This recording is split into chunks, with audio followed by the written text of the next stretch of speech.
Hello everyone and welcome to Tech Upskill channel. In today's video, I will show you how to reset your display settings on your Windows machine. And now, let's get started.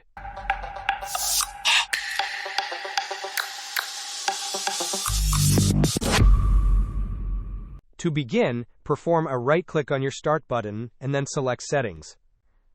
Once you are on the Settings page, go to System on the right-hand side and then click on Display.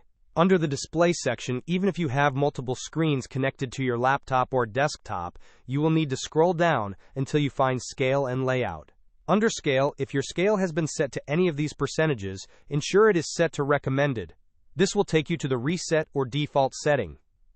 For Display Resolution, make sure your display resolution is set to Recommended, especially if it has been set to any other resolution.